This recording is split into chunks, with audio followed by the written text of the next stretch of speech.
Je vous propose de commencer cette webconférence. Déjà, bonjour à toutes et à tous, bienvenue.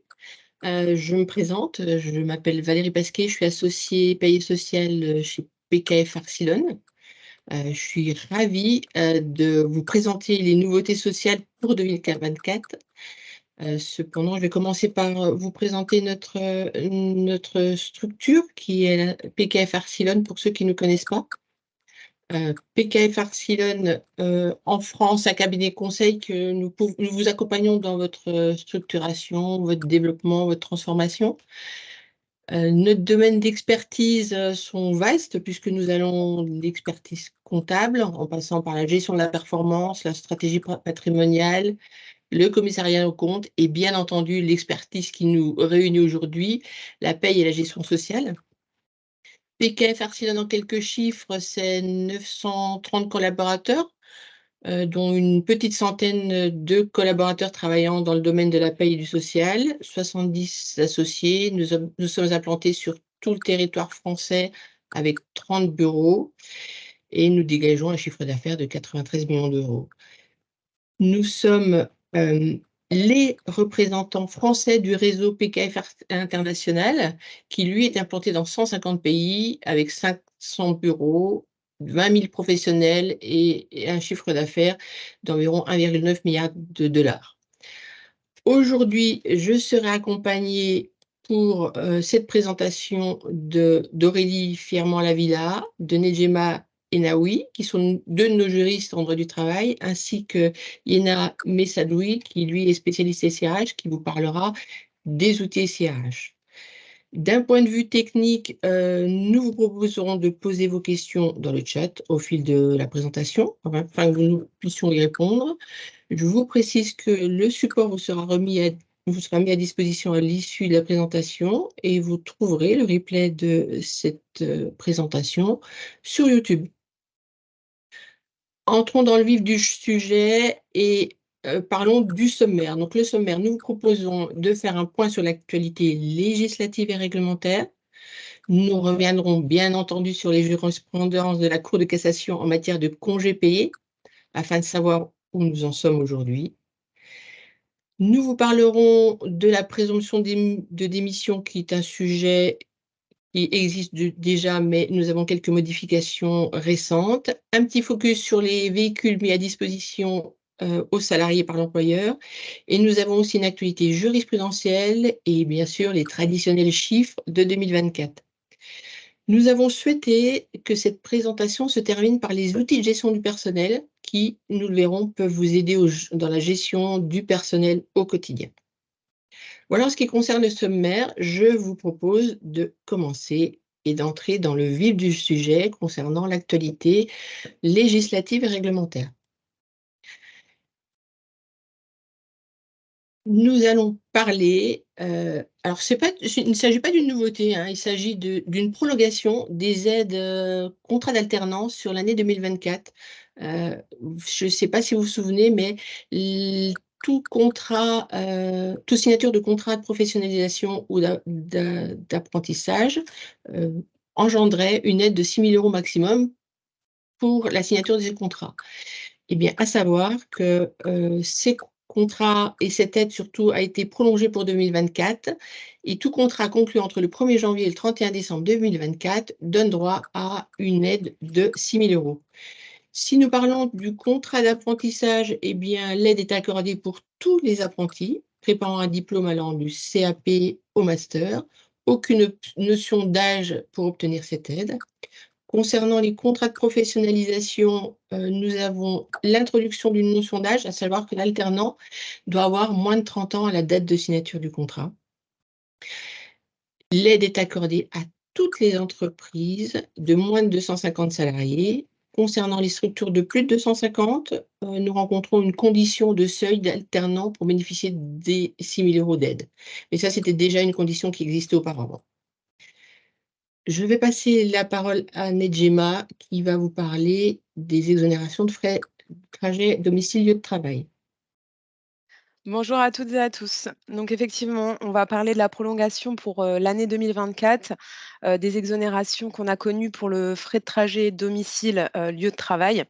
Donc en fait, c'est certaines mesures temporaires qui étaient issues de la loi de finances rectificative pour 2022 concernant ces frais de transport domicile lieu de travail qui sont prolongés jusqu'au 31 décembre 2024. Donc brièvement, on a l'exonération de la prime transport dans la limite de 700 € par an pour les frais d'alimentation des véhicules électriques, hybrides rechargeables ou hydrogène, 400 € par an pour les frais de carburant. En Guadeloupe, Guyane, Martinique, La Réunion et à Mayotte, ces seuils sont portés respectivement à 900, dont 600 € pour les frais de carburant. On a la possibilité d'attribuer la prime transport à tous les salariés du fait de la levée des conditions de prise en charge habituelles.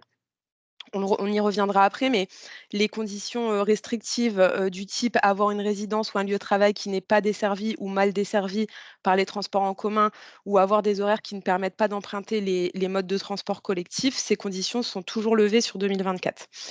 Et on a la possibilité de cumuler la prime transport avec la prise en charge obligatoire par l'employeur de 50 du prix des titres d'abonnement de transport en commun. Donc je vais revenir un petit peu plus en détail, sur chacune de ces mesures que je viens de vous détailler, excusez-moi. Donc sur la prise en charge facultative de la prime transport pour tous les salariés en 2024. Donc pour rappel, comment mettre en place une prime transport? Une prime transport, le montant, les modalités, les critères d'attribution de cette prime doivent être fixés soit par accord d'entreprise, soit par accord interentreprise, à défaut accord de branche. Et si vous ne pouvez pas passer par accord, vous pouvez bien évidemment le mettre en place par décision unilatérale de l'employeur. Si vous avez un CSE, il faudra consulter le comité social et économique avant de mettre en œuvre par décision unilatérale.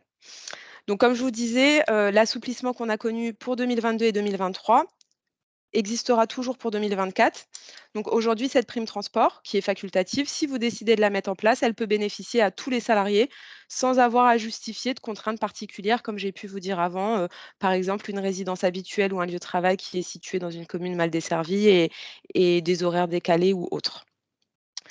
Vous allez pouvoir donc prendre en charge, tout ou partie des frais de carburant. Vous verrez, on a mis un tableau récapitulatif, avec les seuils légaux d'exonération de cotisations CSG, CRDS et d'impôt sur le revenu. Pour le cumul de la prime transport avec la prise en charge obligatoire des frais de transport public. Donc pour rappel, concernant les frais de transport public, l'employeur a l'obligation de prendre à minima 50 du coût de l'abonnement. Donc ça, c'est une obligation. Rien ne vous empêche de prendre en charge plus de 50. À minima, il faut qu'on ait les 50. En principe, on a un principe de non-cumul, c'est-à-dire que je ne peux pas cumuler la prime transport qu'on a vue précédemment avec la prise en charge obligatoire de 50 du coût de l'abonnement de transport public. À titre exceptionnel, pour 2024 comme en 2022 et en 2023, on aura la possibilité de cumuler la prime transport avec la prise en charge du coût d'abonnement obligatoire à hauteur de 50. Concernant le maintien des exonérations fiscales et sociales pour la prise en charge des frais de transport qui iraient éventuellement au-delà des 50. Donc, comme je l'ai dit, l'obligation minimale, c'est prendre en charge 50 pour les frais de transport public. Si vous décidez d'aller au-delà, la part excédentaire donc de 50 à 75 continuera d'être exonérée comme en 2022 et en 2023. Et enfin, le dernier dispositif, c'est la prime de mobilité durable. Donc, c'est un dispositif facultatif. Ça va permettre en fait de prendre en charge les frais de déplacement dits propres, c'est-à-dire le vélo, le covoiturage, l'autopartage. Donc, au niveau du formalisme, on reste sur le formalisme classique, en fait, comme la prime de transport, à savoir une DUE, un accord d'entreprise, un accord de branche. La loi avait relevé le plafond d'exonération sociale et fiscale pour les années 2022 et 2023 à hauteur de 700 € par an, contre 500 auparavant. Et désormais, le montant qui était initialement fixé à 600 a été relevé de manière pérenne en passant à 800 €. À compter de 2025, cette limite d'exonération va être relevée de 800 € à 900 €. Donc comme je vous ai dit, le tableau qui vous est projeté à l'écran, fait le récapitulatif avec, tous les seuils applicables, avant le 1er janvier. Les mesures qu'on a connues temporairement en 2022, jusqu'à aujourd'hui, donc toujours en 2024 et ce qui s'appliquera à compter du 1er janvier 2025. Donc j'en ai fini pour cette partie, je laisse la parole à Aurélie. Bonjour à toutes et tous. Alors, nous allons continuer avec les pourboires. Alors, les pourboires sont les sommes que les salariés perçoivent des clients avec lesquels ils sont en contact dans l'exercice de leurs fonctions. Ces sommes constituent du salaire pour leurs bénéficiaires et doivent donc être soumises aux charges sociales et figurer sur le bulletin de salaire. La loi de finances pour 2022 a mis en place une exonération fiscale et sociale des pourboires volontaires jusqu'au 31 décembre 2023 pour les salariés dont la rémunération mensuelle n'excède pas 1,6 SMIC. La loi de finances 2024 prolonge ces exonérations sociales et fiscales jusqu'au 31 décembre 2024. Donc, pour les salariés dont la rémunération n'excède pas 1,6 SMIC mensuel, ce qui représente environ 3 827 euros bruts pour un salarié au SMIC à 35 heures hebdomadaires, les pourboires vont être exclus de l'assiette des cotisations et contributions légales ou conventionnelles et exonérés d'impôt sur le revenu. Alors, cette mesure, elle vise à renforcer l'attractivité des emplois salariés en contact avec la clientèle. Alors, sont visés particulièrement les hôtels, cafés, restaurants, mais d'autres secteurs peuvent être également concernés pour les activités qui vont pratiquer le pourboire. Citons par exemple l'activité de la coiffure, les taxis, les théâtres ou bien encore les casinos. Alors, cette mesure fera l'objet d'une évaluation avant octobre 2024. Alors, pour déterminer si elle est adaptée à l'évolution des moyens de paiement, moins de paiements en espèces et plus de paiements par carte bancaire, et pour déterminer s'il existe un risque de substitution des pourboires au salaire. Alors, autre sujet, qu'est-ce qu'il en est lorsque un employeur propose un CDI après un CDD? Avant la loi dite marché du travail du 21 décembre 2022, il n'y avait pas de formalisme particulier lorsque l'employeur souhaitait proposer à un salarié un contrat à durée indéterminée à l'issue de son CDD. La loi marché du travail de décembre 2022 a introduit dans le Code du travail une nouvelle procédure qui s'applique partiellement à compter du 1er janvier 2024. Alors, dans quelle situation la nouvelle procédure va s'appliquer? Elle va s'appliquer lorsque l'employeur propose au salarié en CDD que la relation contractuelle se poursuive dans le cadre d'un CDI pour occuper le même emploi ou un emploi similaire, assorti d'une rémunération au moins équivalente pour une durée de travail équivalente pour un emploi donc relevant de la même classification et sans changement de lieu de travail. Alors la même règle va s'appliquer pour les salariés en contrat de travail temporaire dans des conditions quasiment identiques. Alors, en quoi consiste la nouvelle procédure? Donc, l'employeur a une double obligation d'information. Il a l'obligation de notifier par écrit aux salariés la proposition du CDI. Et il a également l'obligation d'informer France Travail, qui est le nouveau nom de Pôle emploi depuis le 1er janvier 2024, en cas de refus du salarié et en justifiant auprès de France Travail du caractère similaire de l'emploi proposé. Alors, un décret d'application était attendu pour rendre cette mesure effective. Donc, c'est le cas avec, depuis un décret du 28 décembre 2023 qui a précisé les modalités de la procédure, de la nouvelle procédure. L'employeur est tenu d'adresser la proposition aux salariés par lettre recommandée avec accusé de réception, par lettre remise en main propre contre décharge ou par tout autre moyen donnant date certaine à sa réception, donc avant le terme du CDD ou du contrat d'intérim. Alors l'employeur doit accorder aux salariés un délai raisonnable pour se prononcer sur la proposition du CDI, en indiquant aux salariés que, à l'issue du délai de réflexion, une absence de réponse de sa part vaudra rejet du CDI. Si le salarié refuse, l'employeur doit également informer France Travail et ce par voie dématérialisée. Alors sur cet élément, un arrêté est toujours attendu pour préciser les conditions d'information à France Travail. Donc la mesure ne s'applique pas encore totalement dans la pratique. Ce que l'on sait, c'est que l'employeur aura 1 mois pour informer France Travail. Et l'information auprès de France Travail devra être assortie d'un descriptif de l'emploi proposé. Alors maintenant, quelles sont les conséquences pour le salarié? S'il est constaté qu'un demandeur d'emploi a refusé à 2 reprises au cours des 12 mois précédents une proposition de CDI sur un poste identique ou similaire, le bénéfice de l'allocation chômage lui sera refusé. Alors des exceptions seront prévues. Donc voilà ce qu'on peut dire à ce jour sur cette nouvelle obligation. Donc, je vais maintenant laisser la parole à Valérie qui va aborder le sujet du partage de la valeur. Merci Aurélie. La loi de partage de la valeur, s'il s'agit d'une loi du 29 novembre 2023, publiée au journal officiel le 30 novembre 2023 et applicable dès le 1er décembre dernier. Cette loi reprend l'essentiel des propositions de l'accord national interprofessionnel, dit l'ANI, signé par les syndicats patronaux et salariés le 10 février dernier. Nous vous en présentons les principales dispositions. L'objectif étant d'étendre le partage de la valeur pour les entreprises de moins de 50 salariés et de le renforcer pour les entreprises de plus de 50 salariés et plus particulièrement pour les entreprises dites profitables. La loi prévoit également de faire évoluer le dispositif de la PPV, vous savez, l'ancienne prime Macron, avec la possible affectation de celle-ci sur un plan d'épargne salariale ou retraite. Et enfin, nous allons voir qu'il y a un nouveau dispositif facultatif de partage de la valorisation d'entreprise ainsi qu'une réforme sur certains points de l'intéressement. Alors, commençons par les entreprises de moins de 50 salariés. 2 expérimentations sur une période de 5 ans sont applicables depuis le 1er décembre 2023.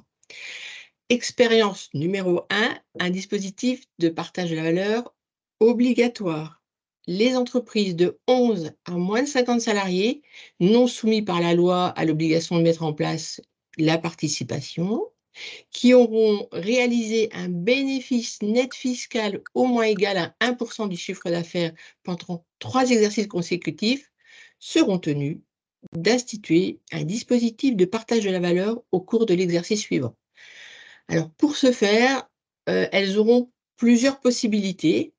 Les possibilités qui s'offrent à elles seront de mettre en place un dispositif de participation de façon volontaire, par accord ou par décision unilatérale en cas d'échec de négociation, ou elles devront mettre en place un dispositif d'intéressement. Une autre solution sera d'abonder au plan d'épargne salariale. Alors là, par la mise en place d'un PE, d'un PEI, d'un PERCO, enfin tous ces dispositifs d'épargne, ou à la limite de verser une prime de partage de la valeur. Cette obligation s'appliquera à compter du 1er décembre 2025 et bien sûr à la condition relative à la réalisation du bénéfice net fiscal qui devra être au moins égal à 1% du chiffre d'affaires sur les années 2022, 2023, 2024. À noter que ne seront pas soumises à cette obligation ni les entreprises appliquant déjà un dispositif de partage de la valeur au titre des exercices considérés, ni les entreprises individuelles. Voilà en ce qui concerne les entreprises de 11 à 50 salariés. Expérimentation numéro 2. Là, il s'agit d'un dispositif facultatif. Elle concerne les entreprises de moins de 50 salariés qui, elles aussi, bien sûr, ne sont pas soumises à l'obligation légale de mettre en place la participation. Elles pourront, si elles le décident, puisque nous sommes dans du facultatif, de faire bénéficier d'un régime dérogatoire à leurs salariés et d'appliquer une formule de participation dérogatoire à la formule légale. Cette formule dérogatoire pouvant donc mener à un résultat moins favorable pour les salariés. À cet effet, l'entreprise pourra soit appliquer un accord type de participation conclu au niveau de la branche, laquelle devrait ouvrir des négociations au plus tard le 30 juin 2024, ou soit mettre en place la participation de façon volontaire au moyen d'un accord de participation ou en cas d'échec des négociations par décision unilatérale de l'employeur. Les les entreprises disposant déjà d'un accord de participation à la date d'entrée en vigueur de la loi ne pourront appliquer une formule dérogatoire moins favorable qu'en concluant un nouvel accord de participation. La loi de partage de la valeur concerne aussi les entreprises de moins de 50 salariés qui seront dans l'obligation de négocier sur la... Pardon, là je vous dis une bêtise. Là, je me trouve dans les entreprises de plus de 50 salariés, une nouvelle obligation de négocier sur la définition du partage de la valeur et d'une augmentation exceptionnelle du bénéfice net fiscal pour les entreprises de 50 salariés. Qu'est-ce qu'on est en train de se dire?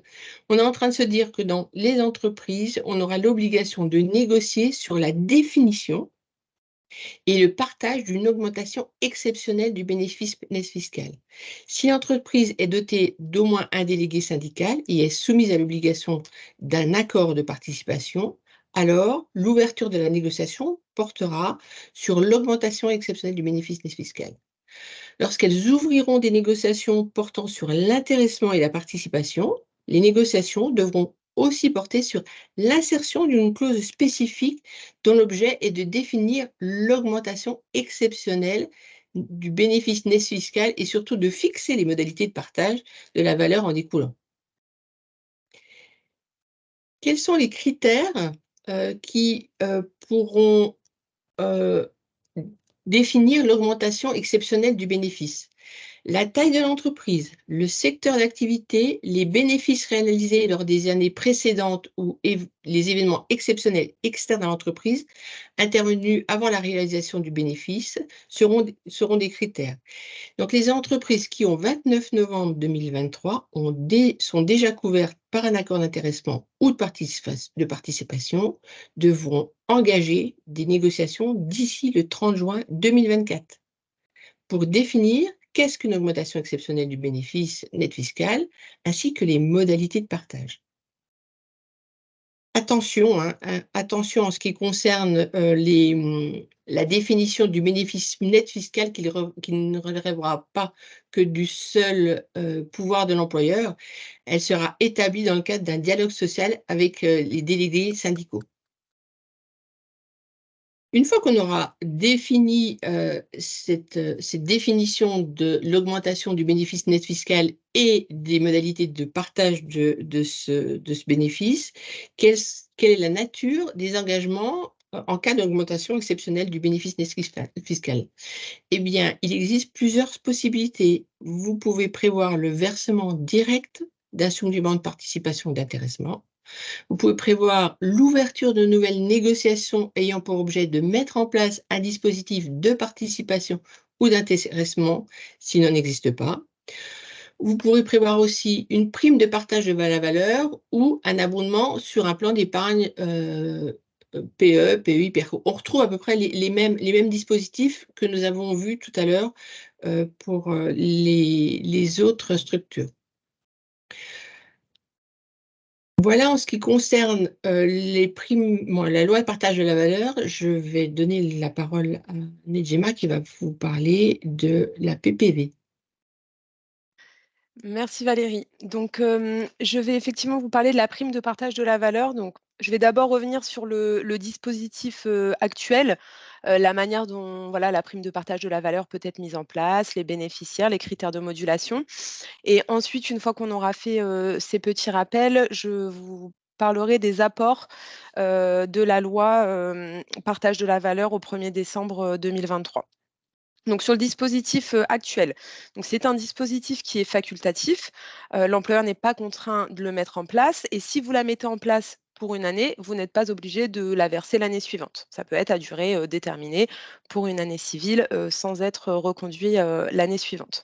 Sur les modalités de mise en place, donc c'est une décision unilatérale de l'employeur après consultation du CSE s'il existe, ou encore un accord d'entreprise. Les bénéficiaires sont inchangés. C'est l'ensemble des salariés titulaires d'un contrat de travail, quel que soit le type de contrat, un CDD, un CDI, quel que soit le temps de travail, les temps complets, les temps partiels, et sans oublier les contrats en alternance, contrat pro, contrat d'apprentissage. Également, les mandataires sociaux, donc les mandataires sociaux qui ont un contrat de travail, qui cumulent avec leur mandat un contrat dès lors qu'ils ont des fonctions techniques et un lien de subordination. Donc cette prime, elle ne peut pas se substituer à aucun élément de salaire existant. On peut donc toujours moduler son montant en fonction de plusieurs critères. On en a 5. Donc la rémunération, le niveau de classification, la durée de présence effective pendant l'année écoulée, la durée de travail prévue au contrat et l'ancienneté dans l'entreprise. Donc sur ces critères de modulation, par exemple pour la durée de présence effective pendant l'année écoulée, il faut savoir que certaines absences sont assimilées par la loi à du temps de présence effective, donc on ne pourra pas les déduire. Type congé maternité, congé paternité, congé de présence parentale, etc.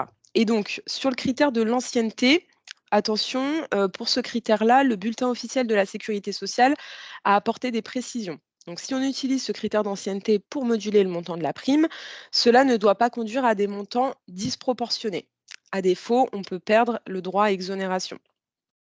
De même, si on utilise un ou plusieurs critères de modulation, c'est de la modulation. Ce ne sont pas des critères d'exclusion. C'est-à-dire que, admettons qu'on retienne l'ancienneté, on ne pourrait pas, par exemple, estimer que les salariés avec une ancienneté inférieure à 2 mois percevraient 0. Il faut vraiment faire des paliers et même si on attribue un petit montant, il faut attribuer quelque chose, tous les salariés doivent en bénéficier. Sur le montant de l'imprime, donc sur les plafonds d'exonération, vous verrez, ils sont repris dans un tableau sur la slide suivante.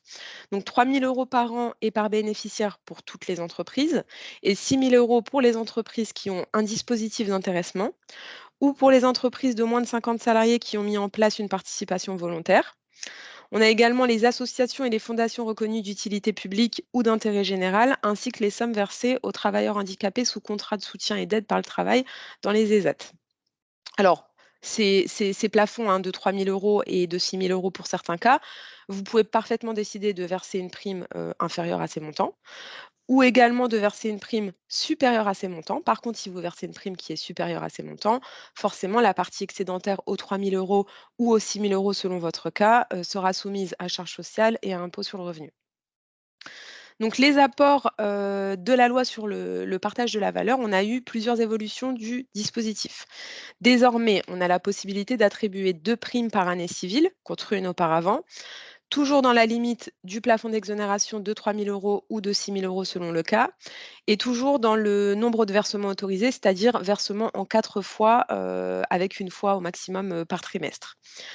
On a la possibilité de placer la prime de partage de la valeur sur un plan d'épargne salariale ou un plan d'épargne retraite d'entreprise et donc ainsi bénéficier de l'exonération d'impôt sur le revenu sur les sommes qui seraient bloquées dans la limite des plafonds de 3 000 € ou de 6 000 €. Et donc le nouveau régime fiscal et social de cette prime de partage de la valeur. Donc avec le tableau de synthèse, pour comprendre le mécanisme d'exonération, on va distinguer les structures de moins de 50 salariés des structures de plus de 50 salariés. Donc, pour les entreprises de moins de 50 salariés, finalement, on a un maintien du régime d'exonération sociale et fiscale tel qu'on l'a connu. Et donc, ce maintien va s'appliquer du 1er janvier 2024 au 31 décembre 2026 pour tous les salariés et pour donc ces entreprises de moins de 50 salariés. Pour les entreprises de plus de 50 salariés, à partir du 1er janvier 2024, quelle que soit la rémunération du salarié, la prime devient soumise à CSG-CRDS, à l'impôt sur le revenu. Et particularité pour les entreprises de 250 salariés et plus, ce sera soumis au forfait social sur la fraction exonérée de cotisation. Toujours dans les structures de plus de 50 salariés, concernant l'exonération des charges sociales, on est exonéré dans la limite de 3 000 € ou 6 000 € par an et par bénéficiaire, et ce, quelle que soit la rémunération du salarié. Donc j'en ai fini sur le rappel et les apports concernant la prime de partage de la valeur. Je laisse la parole à Aurélie sur les congés payés et les arrêts maladie pour faire un point et savoir où nous en sommes. Merci Nedjema. Donc, nous allons revenir sur le sujet de la rentrée sociale, puisque la Cour de cassation, par une série d'arrêts rendus le 13 septembre 2023, a mis en conformité le droit français avec le droit européen en matière d'acquisition des congés payés en cas de suspension du contrat de travail. La Cour de cassation a reconnu désormais que même pendant un arrêt de travail pour maladie ou accident non professionnel, les salariés acquièrent et accumulent des droits à congés sans limitation de durée. Alors, au regard de la législation actuelle, la loi française ne permet pas une telle acquisition, ce qui constitue pour la Cour de cassation une position de la France qui n'est pas conforme avec la Charte des droits sociaux fondamentaux de l'Union européenne du 7 décembre 2000 et avec une directive du 4 novembre 2003. La Cour de cassation est également revenue sur un autre principe. Jusqu'à présent, un salarié en arrêt pour accident de travail ou maladie professionnelle acquiert des congés payés, mais dans la limite de 1 an. Cette limitation de durée a également été jugée non conforme au droit européen et n'est donc plus aujourd'hui applicable pour la Cour de cassation. Donc désormais, un salarié, quelle que soit la nature de son arrêt de travail, continue à acquérir des congés et ce, sans limitation de durée. Alors ces dispositions, elles vont s'appliquer à l'ensemble du droit à congés payés d'origine légale, également aux congés supplémentaires qui peuvent être accordés pour enfants à charge dans certaines conditions et également aux congés conventionnels, comme les congés d'ancienneté. Alors, ces jurisprudences, elles sont lourdes de conséquences pour les employeurs, mais elles étaient attendues, dans la mesure où elles sont rendues après 10 ans d'inertie des pouvoirs publics, la Cour de cassation ayant alerté chaque année les pouvoirs publics sur le sujet au travers de ses rapports annuels. Alors, petite précision, des règles conventionnelles, des accords d'entreprise ou des usages peuvent neutraliser l'impact des arrêts maladie sur l'acquisition des congés payés et dans ce cas-là, les jurisprudences de la Cour de cassation n'auront pas d'impact. Alors, les nouvelles règles vont s'appliquer pour les droits acquis depuis le 13 septembre 2023. Mais pour les droits antérieurs aux arrêts de la Cour de cassation, la jurisprudence produisant un effet sur le passé, tout salarié qui a rencontré des périodes de maladie peut revendiquer de se faire indemniser les congés payés non acquis du fait de ses absences. Sur ce sujet-là, des incertitudes demeurent sur la prescription. L'indemnité de congés payés donc, se prescrit par 3 ans comme les salaires. Et lorsque l'employeur entend opposer la prescription en matière de congés payés, le point de départ du délai de prescription est fixé à l'expiration de la période au cours de laquelle les congés payés auraient pu être pris. Alors, la Cour de cassation, elle reste sur cette position, mais elle précise désormais que le délai de prescription ne commence à courir que si l'employeur a accompli les diligences qui lui incombent afin d'assurer aux salariés la possibilité d'exercer effectivement son droit au congé et donc de l'en informer, de l'en avoir informé. Donc la prescription n'a pas pu commencer à courir pour les congés payés pour le passé, puisque les diligences n'ont probablement pas été réalisées. Alors pour le doyen de la Cour de cassation, les salariés pourraient revendiquer des congés payés au titre des maladies depuis le 1er décembre 2009. Date d'entrée en vigueur du traité de Lisbonne, qui a donné une force juridique contraignante à la Charte des droits sociaux fondamentaux de l'Union européenne, que j'évoquais tout à l'heure, et qui est un des textes sur lesquels la Cour de cassation s'est appuyée. Donc c'est vrai qu'une incertitude plane toujours sur le délai de prescription. Alors, où en est-on sur ce sujet aujourd'hui ? Le Conseil constitutionnel a été saisi le 15 novembre dernier par la Cour de cassation de 2 questions prioritaires de constitutionnalité pour qu'il juge de la constitutionnalité des dispositions actuelles du Code du travail non conformes avec le droit européen pour éventuellement les censurer et les écarter. Alors, le Conseil constitutionnel a 3 mois pour se prononcer. Donc, la décision, elle est attendue au plus tard pour mi-février 2024. et il est annoncé que la décision du Conseil constitutionnel sera rendue pour la fin du mois de janvier 2024. Alors, 2 questions prioritaires de constitutionnalité. La première question porte sur les dispositions du Code du travail qui, à défaut de travail effectif, prive un salarié de son droit à l'acquisition des congés payés en cas d'arrêt de travail pour maladie professionnelle ou non professionnelle. Alors, le Conseil constitutionnel devra examiner si ces règles portent atteinte au droit à la santé et au repos, qui sont garantis par le préambule de la Constitution du 27 octobre 1946, auquel la Constitution de 1958 fait référence. Alors, le Conseil constitutionnel devra également déterminer si le Code du travail porte ou non atteinte au principe d'égalité qui est garanti par la Déclaration des droits de l'homme et du citoyen de 1789 et par la Constitution du 4 octobre 1958, la Constitution de la Ve République, dans la mesure où le Code du travail, finalement, fait une différence en matière d'acquisition des congés payés entre les salariés selon que leur contrat est suspendu pour maladie professionnelle ou non professionnelle. Donc, la décision du Conseil constitutionnel doit intervenir dans les prochains jours. Par ailleurs, le 30 novembre dernier, la première ministre de l'époque, Elisabeth Borne, a annoncé la transposition en 2024 des règles de l'Union européenne sur l'acquisition des congés payés et a annoncé qu'une loi devrait être adoptée en 2024, donc probablement au cours du premier ou deuxième trimestre 2024.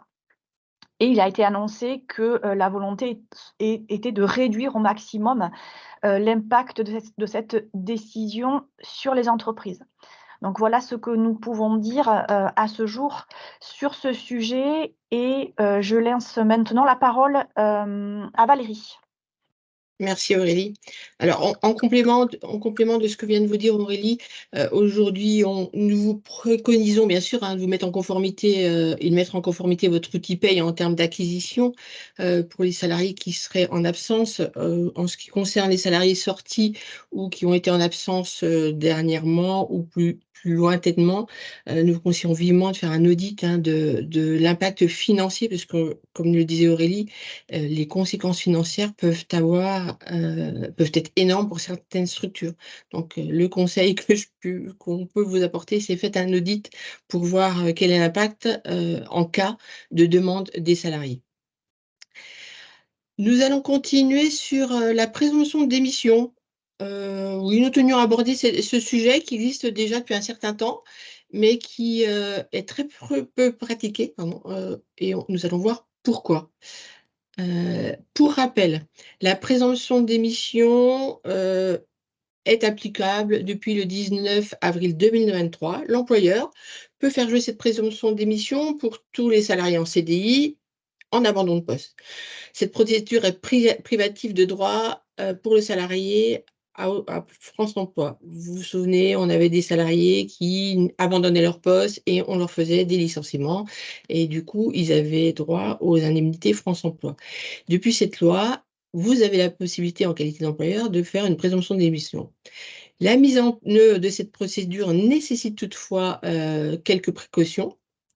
Et là, les délais ont été validés, à savoir que vous devez déjà mettre en demeure le salarié par lettre recommandée avec accusé de réception, de justifier de son absence ou de reprendre son travail. Les précisions apportées aujourd'hui concernent le délai de 15 jours entre l'envoi du courrier, entre la première présentation de la mise en demeure et la date à laquelle le salarié doit justifier de son absence. Et ce délai de 15 jours doit être mentionné par l'employeur dans la lettre recommandée avec accusé de réception. À défaut de répondre les 15 jours, le salarié est présumé démissionnaire. Cependant, le salarié peut contester la nature de la rupture et ses effets devant la juridiction compétente qui est le Conseil des prud'hommes dans le mois qui suit la rupture.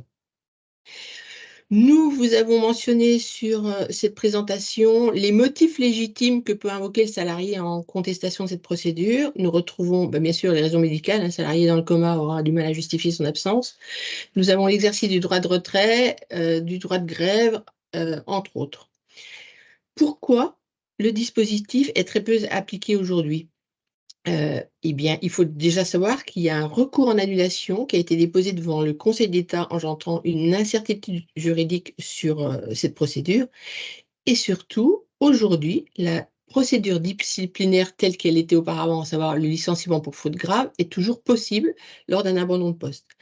Alors bien sûr, elle va engendrer des indemnités France Emploi pour le salarié, mais vous êtes en capacité toujours aujourd'hui de réaliser une procédure disciplinaire. Donc, le petit conseil du jour concernant la présomption de démission, c'est la procédure est possible, mais à utiliser avec précaution parce que vous avez toujours derrière l'épée de Damoclès avec la procédure prud'homale en contestation.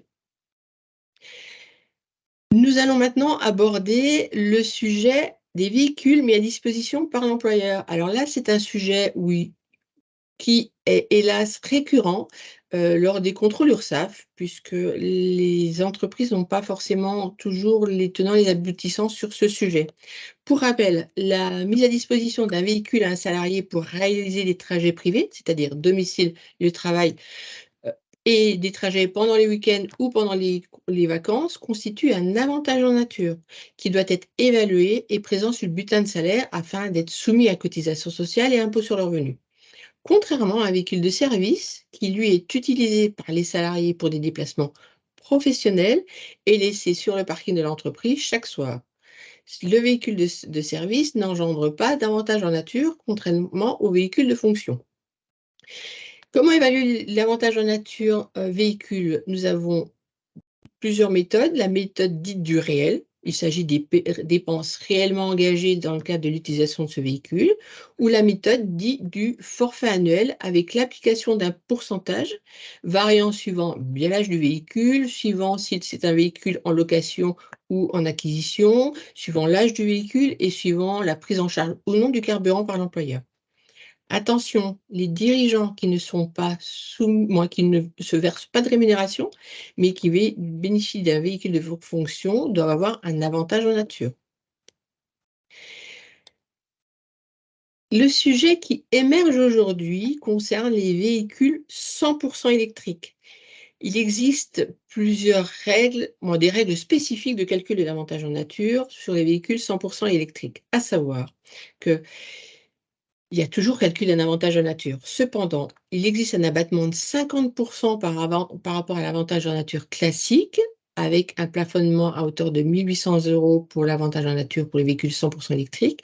Et surtout, les frais d'électricité payés par l'employeur n'entrent pas dans l'assiette de calcul de l'avantage en nature.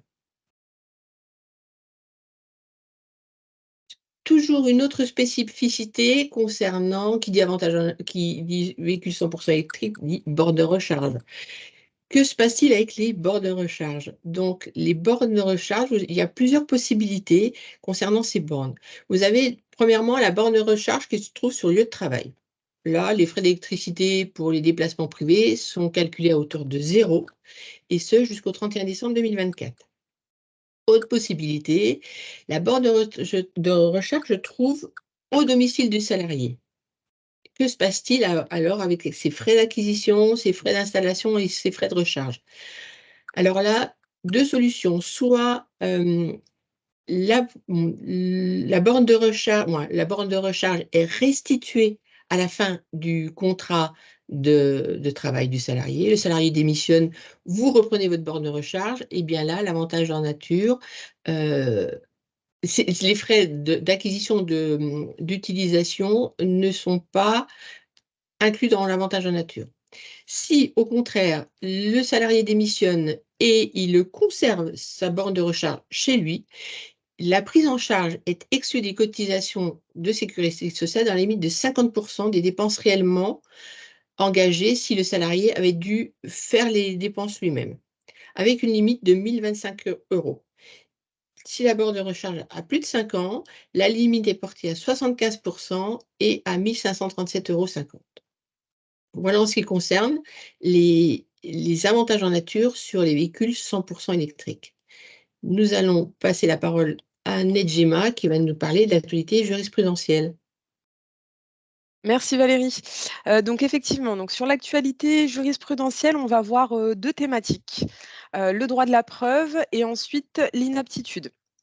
Donc concernant le droit de la preuve, ce sont 2 arrêts rendus le 22 décembre dernier par l'assemblée plénière de la Cour de cassation, donc en matière de droit de la preuve. Alors d'abord, avant d'aborder les faits d'espèce dans les 2 affaires et la position de la Cour de cassation, je voulais juste revenir et faire un rappel sur l'évolution des positions nationales et européennes en la matière.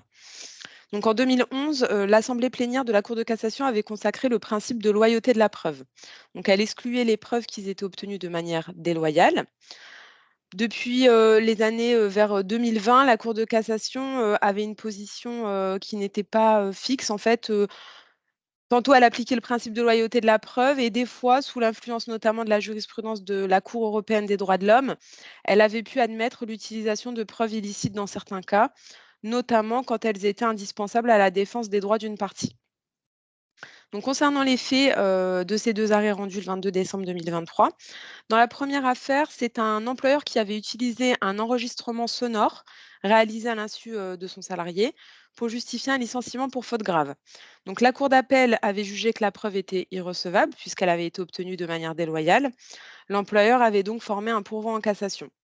Dans l'affaire numéro 2, c'est un salarié qui a été licencié pour faute grave suite à des propos tenus dans une conversation privée sur son Facebook privé, découvert par l'intérimaire qui le remplaçait. En fait, le salarié ne s'était pas déconnecté. Donc, l'intérimaire qui le remplaçait, lorsqu'il s'est connecté au poste informatique, il a eu accès à son compte et à cette conversation privée sur Facebook. Donc, le salarié contestait ensuite son licenciement. Il estimait que l'utilisation de cette conversation violait et le principe de loyauté de la preuve, mais portait également atteinte à sa vie privée. La Cour d'appel avait écarté cette conversation des débats et elle estimait que le licenciement était sans cause réelle et sérieuse. Donc là encore, c'est l'employeur qui formait un pourvoi en cassation. Donc la position de la Cour de cassation pour ces 2 affaires. Finalement, dans l'affaire numéro 1, la Cour de cassation, donc, c'est un réel revirement de jurisprudence qui s'inspire de la jurisprudence de la Cour européenne des droits de l'homme. Désormais, elle estime que les moyens de preuve déloyaux peuvent être présentés au juge s'ils sont indispensables à l'exercice du droit du justiciable et tant qu'ils ne portent pas une atteinte disproportionnée aux droits fondamentaux de la partie adverse. Donc les droits fondamentaux, la vie privée, l'égalité des armes, etc. Dans l'affaire numéro 2, les propos échangés par le salarié avec son collègue sur cette messagerie Facebook constituaient bien une conversation privée et donc elle n'avait pas vocation à être rendue publique. Donc finalement, en somme, ces 2 affaires, ces 2 décisions, on constate que la jurisprudence évolue vers une plus grande flexibilité dans l'admission des preuves, tout en veillant à respecter les droits fondamentaux des parties, comme ici, c'était en l'espèce le droit au respect de la vie privée. Maintenant, concernant l'inaptitude, donc c'est une décision de la Cour de cassation du 13 décembre 2023 qui donc souligne l'importance des mentions sur l'avis d'inaptitude. Donc ce n'est pas un revirement, c'est une confirmation de sa jurisprudence constante, mais c'est très important parce que vous allez voir les faits en l'espèce, c'était un petit détail qui a joué. Donc en fait, pour revenir rapidement sur le contexte tout d'abord, donc c'est un préparateur de fabrication dans une société du secteur pharmaceutique qui est déclaré inapte par le médecin du travail. Donc dans l'avis, le médecin du travail a coché la case qui dispense l'employeur de reclassement, hein. Vous savez, sur l'avis d'inaptitude, on a 2 cases. Si l'une des 2 cases mentionne que l'état de santé fait obstacle au reclassement, on peut être dans un cas de dispense. Et sous ces 2 cases, le médecin a la possibilité de mettre des commentaires. Justement ici, il avait coché cette case, mais il avait également indiqué que l'état de santé faisait obstacle sur le site à tout reclassement dans un emploi. Et justement, c'est cette précision sur le site qui a joué ici, puisque le salarié, par la suite, donc, a fait l'objet d'un licenciement pour inaptitude et impossibilité de reclassement. Mais étant donné que le médecin avait bien indiqué obstacle à tout reclassement sur le site, l'employeur aurait en fait dû rechercher un reclassement en dehors de ce site puisqu'il avait plusieurs établissements. Bien entendu, si l'employeur n'a pas d'autres établissements, Le groupe reste aussi un périmètre de reclassement à considérer. Et bien sûr, si vous n'avez ni d'autres établissements ni de groupe, forcément, ce sera au sein de l'entreprise, voire des fois, selon certaines conventions collectives, vous pouvez avoir quelques obligations au niveau de la branche. En fait, ça, c'est à vérifier dans la convention collective qui vous est applicable. Donc la Cour de cassation avait déjà statué dans le même sens pour un avis d'inaptitude qui, cette fois-ci, précisait que l'état de santé faisait obstacle à tout reclassement dans l'entreprise. Donc l'employeur avait considéré qu'il était dispensé de recherche. Or, il appartenait à un groupe et il avait été également sanctionné puisqu'il ne pouvait pas considérer qu'il était totalement dispensé. Donc la finalité de cette décision et son apport, c'est qu'il faut vraiment faire très attention à la formulation de l'avis, aux précisions du médecin et en cas de doute, ne pas hésiter à échanger avec le médecin du travail, soit par courrier, soit par mail. Généralement, ils répondent assez rapidement et vaut mieux lever le doute pour ensuite poursuivre votre procédure plutôt que de considérer il a coché la case je suis dispensé de reclassement et risquer de voir toute votre procédure remise en cause par la suite devant un conseil de prud'homme. Je laisse donc la parole à Aurélie pour aborder les chiffres pour cette année 2024. Merci Nadjema. Alors, nous allons vous présenter maintenant les principales modifications sur les chiffres pour l'année 2024. Alors, vous retrouverez les éléments détaillés sur le support de présentation qui vous sera adressé. Alors, commençons par l'abattement professionnel, pour frais professionnels et les nouveautés sur le sujet. Alors, dans certains secteurs d'activité et pour certaines professions, il est possible d'appliquer une déduction forfaitaire sur la rémunération pour le calcul des cotisations sociales dans la limite de 7 600 € par année et par salarié. Alors, pour l'année 2024, la déduction forfaitaire évolue. Elle est désormais de 9% pour les ouvriers qui travaillent sur les chantiers dans le secteur du bâtiment. Jusque-là, elle était de 10%, traditionnellement jusqu'au 31 décembre 2023. Elle est de 5% pour les ouvriers travaillant sur les chantiers dans le secteur de la propreté. Elle était de 6% jusque-là. Et elle sera de 28% pour les négociateurs immobiliers VRP. Alors la déduction forfaitaire pour ces professions, elle était de 30% jusqu'au 31 décembre 2023. Alors pour ces catégories, le bulletin officiel de la sécurité sociale a annoncé donc la réduction pour les VRP dans une mise à jour très récente, une mise à jour du 22 décembre dernier. Donc retenez que pour ces catégories d'emploi, l'abattement pour faits professionnels diminue également au 1er janvier 2024. Alors la déduction forfaitaire, normalement, ne s'applique que pour les salariés qui supportent des frais professionnels et qui a effectivement engagé des frais professionnels pour le compte de l'employeur. Alors pour les secteurs évoqués, il y a une dérogation spécifique qui va s'appliquer. En effet, les salariés vont pouvoir continuer d'appliquer la déduction forfaitaire après le 1er janvier 2024, même si ils n'engagent pas réellement de frais professionnels. Ceci en contrepartie de la baisse progressive du taux de la déduction jusqu'à sa suppression définitive, qui est annoncée dans les secteurs évoqués. Alors, ce qu'il faut également retenir, c'est que pour pouvoir appliquer la déduction forfaitaire professionnelle, pour frais professionnels, il faut informer le salarié de la possibilité d'appliquer cette déduction forfaitaire. Donc, si vous n'avez pas d'accord collectif ou d'accord avec les représentants du personnel, il faut l'accord de votre salarié. Donc, désormais, on rappelle, cet élément n'est pas nouveau, mais il est quelque part aménagé. Donc, l'abattement pour faits professionnels ne peut s'appliquer que si vous avez l'accord écrit de votre salarié. Donc, vous devez soumettre un écrit à votre salarié et si le salarié ne répond pas à la consultation, son silence vaudra accord. Alors, nous insistons sur cette formalisation parce qu'elle est importante, hein, et elle peut remettre en cause l'abattement pour frais professionnels en l'absence d'écrit en cas de contrôle URSSAF. Donc voilà ce que nous pouvions dire sur ce sujet. Et nous allons continuer donc avec le SMIC. Alors le SMIC, après avoir été revalorisé, je le rappelle, à 2 reprises en 2023, hein, il était de 11,27 € brut au 1er janvier et avait été porté à 11,52 € au 1er mai 2023. Il est revalorisé de 1,13 % au 1er janvier 2024 et donc le SMIC horaire brut est désormais fixé à 11,65 €, ce qui représente un SMIC net d'environ 9,22 €, un SMIC horaire net d'environ 9,22 €. Donc le SMIC mensuel brut pour 35 heures, il est de 1 766,92 €, ce qui représente un SMIC net d'environ 1 398 €.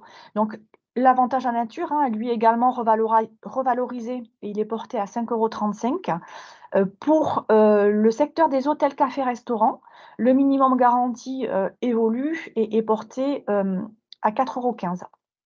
Alors on rappelle également que pour certains événements, comme par exemple, ça peut être le cas à l'occasion de Noël, le CSE dans les entreprises d'au moins 50 salariés et également les employeurs peuvent remettre aux salariés des cadeaux, des bons d'achat ou des chèques cadeaux. Et la valeur du bon d'achat, elle est exonérée de cotisations sociales dans la limite du plafond de sécurité sociale, hein, dans la limite de 5 % du plafond de la sécurité sociale. Et donc, elle est de 193 €. En matière de cotisation, donc deux évolutions. Le taux patronal d'assurance vieillesse est augmenté et il est de 2,02 % contre 1,90 % en 2023. Et la cotisation patronale d'AGS est portée à 0,20 %. Elle était de 0,15 % en 2023. Alors maintenant, concernant le plafond de la sécurité sociale, hein, qui sert de référence pour le calcul des cotisations sociales. Alors, il n'avait pas été réévalué en 2021 et 2022. Il avait été réévalué en 2023 à 3 666 € et il est désormais de 3 864 € en 2024, soit une hausse de 5,4 %. Donc, autre réévaluation, lorsque l'employeur met à disposition à titre gratuit un logement, un avantage en nature est soumis aux charges sociales. Donc, le montant varie en fonction du nombre de pièces et de la rémunération et il est revalorisé en 2024. Donc, autre revalorisation, les limites d'exonération des allocations forfaitaires pour frais professionnels, donc frais de repas, mobilité professionnelle et grands déplacements, sont également revalorisées au 1er janvier 2024 et donc vous retrouverez les éléments détaillés sur le support. En cas de télétravail, l'employeur peut accorder des allocations forfaitaires pour frais professionnels. Alors, en 2024, les allocations forfaitaires sont exonérées et donc les montants évoluent. Donc, le montant de l'allocation forfaitaire est de 10,70 € par mois par journée de télétravail hebdomadaire, hein. Donc 10,70 € pour un jour de télétravail par semaine. Donc le montant évolue en fonction du nombre de jours télétravaillés par semaine.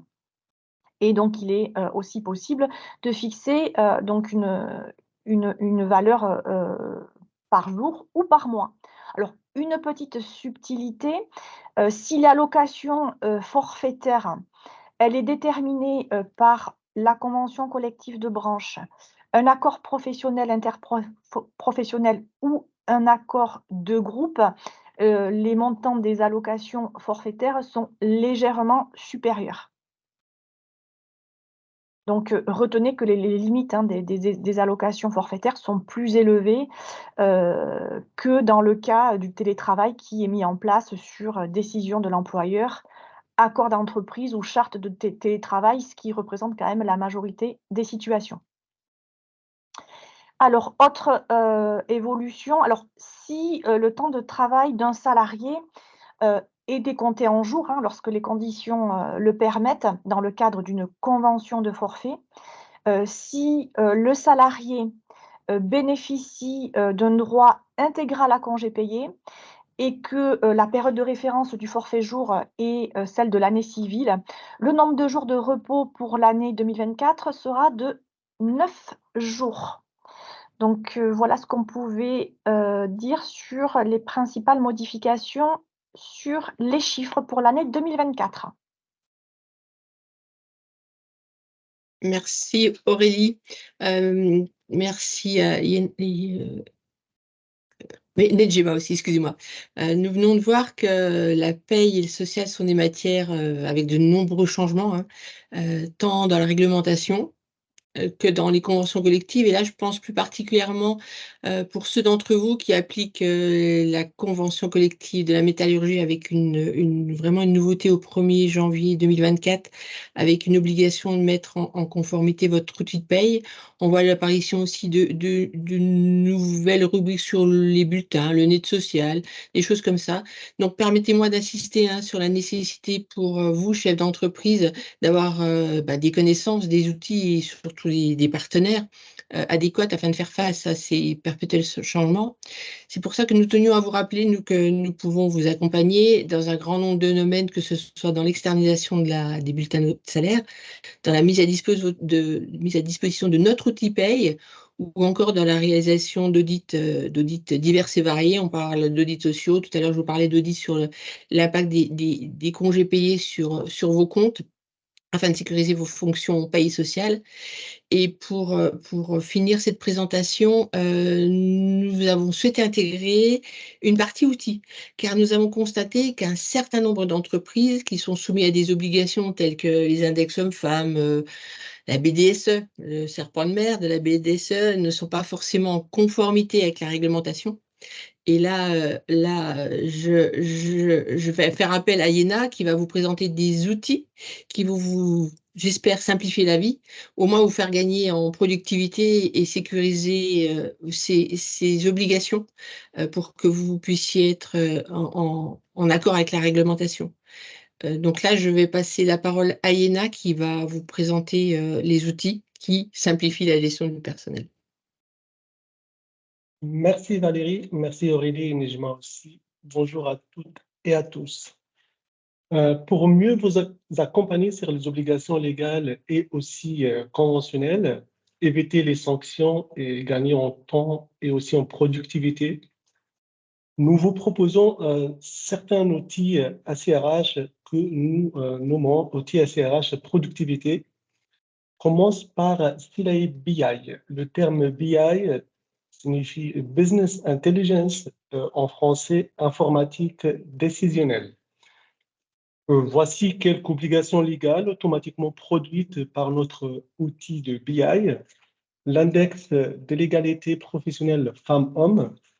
Comme vous le savez, chaque année, avant le 1er mars, les entreprises de 50 salariés et plus doivent publier sur leur site Internet et sur le site Internet du ministère du Travail l'index de l'égalité professionnelle femmes-hommes. À défaut de publication ou si la note obtenue est inférieure à 75 points, sans prendre des mesures correctives dans les 3 ans, les entreprises risquent une pénalité qui est égale à 1% de leur masse salariale. Cet index est composé de plusieurs indicateurs qui sont calculés automatiquement par notre outil BI qui utilise des données qui se trouvent dans la paye et dans la DSN. Autre obligation légale, la base de données économiques, sociales et environnementales, la BDSE. Chaque année, cette base, tout d'abord, rassemble les informations sur les grandes orientations économiques et sociales de l'entreprise. Les entreprises de 50 salariés et plus doivent mettre à disposition de leur CSE une base de données économiques, sociales et environnementales mise à jour. Cette mise à jour est réduite à une fois par trimestre pour les entreprises de 300 salariés et plus. À savoir, la BDSE est composée de 219 indicateurs, tout dépend de la taille de l'entreprise. Ces 219 indicateurs, leur calcul, leur mise à jour demandent une technicité et aussi un temps de travail conséquent. Aussi, à défaut de calcul ou de mise à jour de la BDSE, l'employeur risque une pénalité pouvant atteindre 75 000 € en cas de récidive. Donc, notre solution, c'est la ABI, Business Intelligence, c'est une solution modulable avec automatisation des indicateurs légaux, comme on vient de voir, l'index égalité femmes-hommes et la BDSE. Et vous pouvez aussi créer d'autres rapports RH personnalisés à destination du CSE, à destination du CODIR, à destination de finances ou la comptabilité ou autre. Il permet la réalisation du bilan social individuel aussi. C'est une solution full responsive avec une plateforme unique, un déploiement très simple, un démarrage immédiat qui vous permet un pilotage social et salarial aussi. Vous pouvez personnaliser tous vos indicateurs et rapports RH en mode no-code, c'est-à-dire ça ne demande pas une technicité informatique ou une programmation. C'est très simple à utiliser. Donc, il y a un partage sécurisé de l'information, des données fiables et tous vos rapports sont stockés sur nos coffres-forts à valeur probante. Nous avons un autre outil pour la partie expense. Expense, ça veut dire la gestion des notes de frais. Vous l'avez remarqué certainement, le poste de gestion de notes de frais est un poste très sensible, chronophage et confronté aux erreurs. En moyenne, il faut compter 20 minutes par mois et par salarié pour gérer ces notes de frais. Il y a un coût important pour vous, en tant qu'employeur. Au-delà de l'erreur humaine, l'employeur est confronté à un autre défi qui sont les fraudes aux notes de frais. Le coût estimé est de 13 709 € par an et pour une entreprise de 150 salariés. Également, au cours d'un contrôle URSSAF, les notes de frais sont vérifiées à la loupe. En cas d'erreur, en cas d'absence de justificatif ou non-conformité aux règles légales, l'employeur risque un redressement fiscal. Un autre défi de taille, avec la fin des tickets de caisse depuis le mois d'août dernier, dans le cadre de la loi de la lutte contre le gaspillage et les substances dangereuses pour la santé, le développement des justificatifs dématérialisés vous impose à vérifier la valeur probante des tickets. Vos tickets numérisés doivent avoir une valeur probante. Donc, s'ils sont stockés sur vos serveurs, ils n'ont malheureusement aucune valeur probante. Il faut derrière qu'il y ait un coffre-fort dématérialisé à valeur probante pour le fisc, ce que nous proposons ce qui est intégré dans notre solution Expense. Autre obligation légale, elle est méconnue peut-être, mais les frais professionnels doivent être déclarés en DSN, oui. Quel que soit leur mode de paiement, qu'elles soient payées dans la paye ou en dehors du bulletin de salaire, nous devons déclarer les notes de frais dans la DSN. Pour un délai jusqu'à la DSN, on peut le déclarer jusqu'à la DSN du mois de décembre de l'année dernière. Donc, elle est cruciale de mettre en place une politique de dépenses professionnelles structurée avec des flux de validation précis et des contrôles réguliers. L'automatisation via un outil dédié à la gestion de notes de frais constitue bien évidemment une solution idéale en mettant en place des process de contrôle automatisés. Notre outil Sila Expense, c'est la solution qui permet d'automatiser le process pour le collaborateur, pour les managers et pour tout autre gestionnaire, avec la digitalisation grâce à la technologie OCR, la reconnaissance optique des caractères, une application web et mobile native, iOS et Android, qui permet une suppression des tâches chronophages consacrées à la gestion de la note de frais. Il y aura aussi un archivage et sécurité grâce au coffre-fort électronique à valeur probante. Et toutes les notes de frais gérées dans notre outil Expense sont intégrées dans la paye, dans notre outil connecté qui est Silae Paye, pour un meilleur traitement, mais aussi pour l'intégrer et la déclarer dans la DSM. La métallurgie. Donc, nous avons, on vous en parle depuis un moment, mais cette fois-ci, ça y est, depuis le 1er janvier 2024, la nouvelle convention collective nationale de la métallurgie s'applique à l'ensemble des entreprises de la branche. Elle remplace 76 conventions collectives territoriales et 25 accords nationaux. Donc, c'est un vrai chantier d'envergure. Et certains systèmes de paye connus au niveau national ont abandonné le paramétrage de cette nouvelle convention collective. Et d'ailleurs, ils ont abandonné par conséquent leurs clients. Notre système de paye, Silae, c'est le logiciel social numéro 1 sur le marché français depuis 2018.